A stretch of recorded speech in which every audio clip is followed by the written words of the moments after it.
আসসালামু আলাইকুম সাথে ফার্মে আপনাদের সবাইকে স্বাগতম। আশা করি সবাই ভালো আছেন।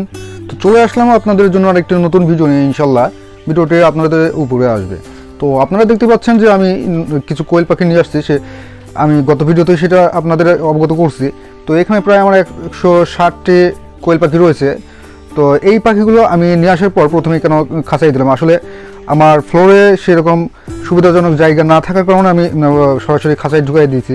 তো আপনাদের যদি সেরকম সুবিধা থাকে যে ফ্লোরে পালতে পারছেন ডিম আসা পর্যন্ত, তাহলে আপনারা অবশ্যই সেই চেষ্টাটা করবেন। ফ্লোরে আপনার লিটার পদ্ধতি পালার পরে যখন ডিমে চলে আসবে, তারপরে আপনারা খাঁচাতে সেগুলো ট্রান্সফার করতে পারেন। তো আমার যেহেতু সেরকম সুবিধা না থাকার কারণে আমি খাঁচাতে সরাসরি ঢুকাই দিছি। তো এই ক্ষেত্রে 30 দিনের পাখি নিয়ে আসার পর আপনারা কি কি কাজগুলো করবেন আমি আজকে সেইগুলো নিয়েই ইনশাল্লাহ আলোচনা করার চেষ্টা করব। শেষ পর্যন্ত ভিডিওটি দেখবেন, ইনশাল্লাহ আপনারা খুঁটিনাটি অনেক বিষয় জানতে পারবেন। তো এর জন্য অবশ্যই আমাদের চ্যানেলটি সাবস্ক্রাইব করে রাখবেন, যাতে এ ধরনের নতুন নতুন ভিডিও দেওয়া মাত্র আপনারা সবার আগে দেখতে পারেন। আর যারা সাবস্ক্রাইব করে রেখেছেন তাদেরকে অসংখ্য অসংখ্য ধন্যবাদ। তো চলুন আজকে মূল আলোচনায় চলে যাই।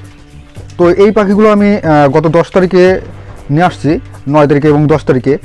তো এই পাখিগুলো আপনার 30 দিনের, অর্থাৎ সেই দিন 31 দিন বয়স হয়ে গিয়েছিলো আমাকে যেটা বলছে আর কি।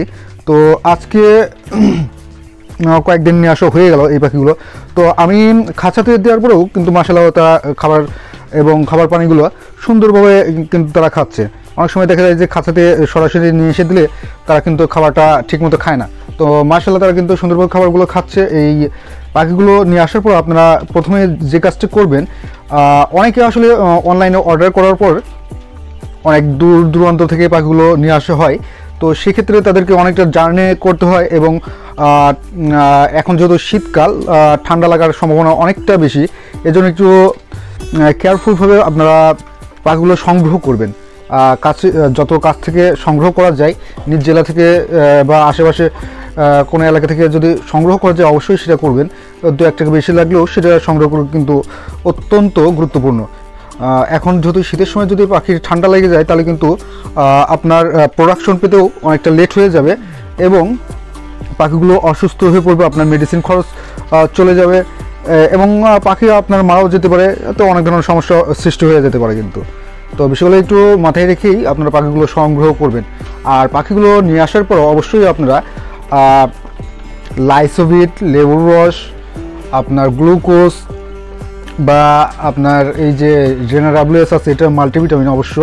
তো এই জাতীয় ওষুধগুলো দেওয়ার চেষ্টা করবেন, যেহেতু তারা একটা জায়গায় আসতেছে, একটা জার্নি হয়। তো সেক্ষেত্রে তাদের একটা অবসাদ, শরীরের মধ্যে একটা অবসাদ তো অবশ্যই সৃষ্টি হয়। আর দূর দূরান্তের পথ হলে আপনারা নিজেরাও দেখতে পারবেন যে আমরা দূর দূরান্ত পথ যখন পাড়ি দিই, অনেকটা সময় না খেয়ে থাকলে কিন্তু শরীরের মধ্যে একটা ক্লান্তি ভাব চলে আসে। তো তাদের মধ্যেও একটা আসে, তারা যেহেতু একটা ক্ষুদ্র পাখি, তো তাদের মধ্যে ক্লান্তিটা অনেকটা বেশি আসতে পারে, আসবে, এটাই স্বাভাবিক। তো সেই ক্ষেত্রে এই প্রভাবটা কিন্তু তাদের প্রোডাকশনের মধ্যেও প্রভাব ফেলতে পারে। তো এই জন্য একটু সাবধানতার সাথে আপনারা পাখিগুলো সংগ্রহ করবেন। আপনারা নিয়ে আসার পর পাখিগুলোকে ওষুধগুলো দিবেন, সরাসরি খাবার দিবেন না, খাবারটা পরে দিবেন, আগে পানির সঙ্গে মিক্স করে ওষুধগুলো দিবেন। আর এভাবে পালার পরে আপনার 8-10 দিন যাওয়ার পরে অবশ্যই আপনারা ক্রিমির ডোজটা করিয়ে নেবেন। তো ক্রিমির ডোজটা কিন্তু অত্যন্ত গুরুত্বপূর্ণ। আর ফ্লোরে যদি আপনি পালতে চান সেক্ষেত্রে কিন্তু অবশ্যই ক্রিমির ডোজটা আপনাদের করাতে হবে। আর প্রোডাকশনের আগে যদি ক্রিমির ডোজটা করাই রাখেন তাহলে অনেক সময় ক্রিমির ডোজটা করালে কিন্তু আপনার প্রোডাকশনটা একটু কম হয়। আপনারা জানেন যে ক্রিমির ডোজ করানোর পর একটা সাইড ইফেক্ট আসতেই পারে। তো সেক্ষেত্রে আপনারা ক্রিমির ডোজটা যদি করে রাখেন তাহলে অনেক ধরনের যেরকম কৃমিগুলো আপনার হচ্ছে শরীরের পুষ্টিগুলো খেয়ে ফেলে। তো সেক্ষেত্রে আপনার পাখিগুলো দুর্বল হয়ে পড়ে, প্রোডাকশনটা ঠিকভাবে দিতে পারে না। এজন্য অবশ্যই ক্রিমির ডোজটা করাবেন। আর এছাড়া আপনার ভ্যাকসিন রয়েছে, ভ্যাকসিনগুলো অবশ্যই করানোর চেষ্টা করবেন। আমার যে পাখিগুলো রয়েছে আমি ইনশাআল্লাহ আমি রানীক্ষেতের যে ভ্যাকসিনগুলো রয়েছে সেগুলো করানোর চেষ্টা করব, কারণ এখনও শীতকাল। আর রানীক্ষেত আসলে তো আসলে আপনারা জানেন যে রানীক্ষেত কিন্তু একটা খুবই মারাত্মক রোগ। যেহেতু আমি একজন ক্ষুদ্র উদ্যোক্তা, ছোটো পরিসরে করার চেষ্টা করতেছি, যদি বাই চান্স কোনো ধরনের এফেক্ট পড়ে তাহলে কিন্তু আসলে সমস্যা হবে, নিজের যে মনোবলটা থাকে সেই মনোবলটাও কিন্তু নষ্ট হয়ে যাবে। তো এই জন্য ছোটো পরিসরে করে আর বড় পরিসরে করি এগুলো একটু সুন্দরভাবে মেনটেন করার চেষ্টা করব, যাতে খামারটা সুন্দরভাবে সুস্থভাবে পাখিগুলো থাকতে পারে, প্রোডাকশনগুলো ঠিকভাবে দিতে পারে। এজন্য আমরা একটু কেয়ারফুলিভাবে এই বিষয়গুলো খেয়াল করব।